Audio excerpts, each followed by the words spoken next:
बरतानिया में रिकॉर्ड तोड़ कड़ाके की सर्दी, स्कूल बंद, मामूलात ज़िंदगी मुअत्तल।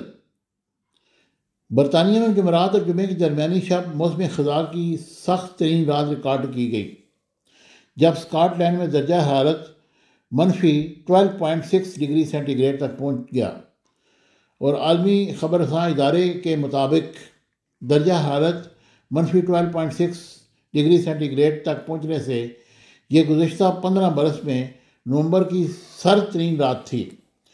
स्कॉटलैंड के अलावा मुल्क के दीगर हिस्सों में भी कड़ाके की सर्दी रिकॉर्ड की गई, जबकि वेल्स में -7.2, इंग्लैंड में 6.7 और शुमाली आयरलैंड में -6 सेंटीग्रेड रिकॉर्ड किया गया।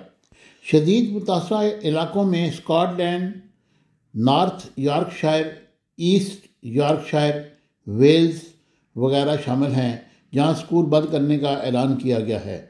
शदीद सर्दी के बायस बरतानिया की सेहत एजेंसी ने इंग्लैंड के इलाकों नॉर्थ ईस्ट और यॉर्कशायर और हैम्बर में अम्बर कोल्ड हेल्थ अलर्ट जारी किया है, जिसका इतलाक सुबह 8 बजे रहेगा। दीगर तमाम इलाकों के लिए जर्द इंतबाह येलो अलर्ट जारी किया गया है। शदीद बर्फबारी से ट्रांसपोर्ट का निज़ाम दरम बरम होकर रह गया है। कई मकामात पर गाड़ियाँ फंस गई हैं और बिजली की फराहमी भी मुतासर हुई है। ग्लासगो सेंट्रल की बाज़ ट्रेनें और हेडलाइट्स ख़राब होने के बायस रुकावट का शिकार हैं और मुसाफिरों को रवानगी से क़बल पेशगी मालूमात लेने की इतलात दी गई हैं। ये शदीद सर्दी की वजह से लोग बीमार भी हो रहे हैं और लोग अपने घरों में दुबके हुए हैं, लेकिन फिर भी उन्होंने काम तो करना है। अब अल्लाह पाक रहम करे।